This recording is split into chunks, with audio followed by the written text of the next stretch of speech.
Good morning, 10th class student of SD Public School Rakasiya. Today we study of structure of brain. तो हमने brain के बारे में जो कमेंट होते हैं वो अगले क्लास में आपको लिखा दिया गया है। तो आज हम लोग स्ट्रक्चर के बारे में पढ़ेंगे।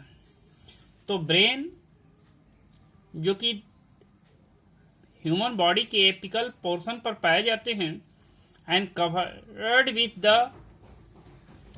a hard membrane called cranium, and it is divided into forebrain, midbrain and hindbrain. Cerebrum is the main part of the brain's forebrains, whereas the hindbrains are divided into pons, medulla and cerebellum. So that is the muscular structure.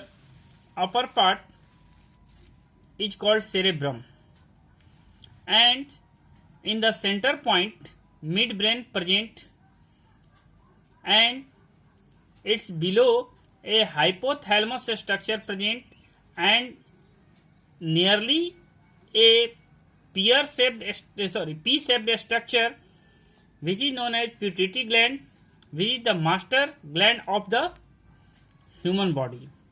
This structure is pons, this structure medulla, and that is the spinal cord, and this structure is cerebellum.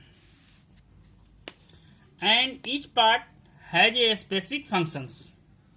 अब आते हैं functions of brain. क्या brain का कार्य है? The brain receive information carrying nerve impulse from all the sensory organ of the body. कहता है कि ब्रेन सभी प्रकार के बॉडी ऑर्गन से सेंसरी नर्व्स के द्वारा मैसेज को रिसीव करता है. Next point, the brain respond to the impulses brought in by sensory organs by sending its own instructions to be muscles and gland causing them to function. कहता है कि according to message जैसा ही आता है brain उसी प्रकार के अनुरूप अपने मैसेज को कहता है कि ग्लैंड या मसल्स के पास भेजता है, सेंसरी ऑर्गन्स के पास अकॉर्डिंग टू इंस्ट्रक्शन के अनुसार. नेक्स्ट करता है, brain store information so that the behaviour can be modified according to past experience. कहता है कि ब्रेन जो होता है इंफॉर्मेशन को स्टोर करता है, इस कारण से किसी भी पर्सन का पास्ट एक्सपीरियंस के आधार पर उसके बिहेवियर चेंज हो सकता है. The brain coordinate the body activity so that the mechanism and the chemical reaction of the body work together.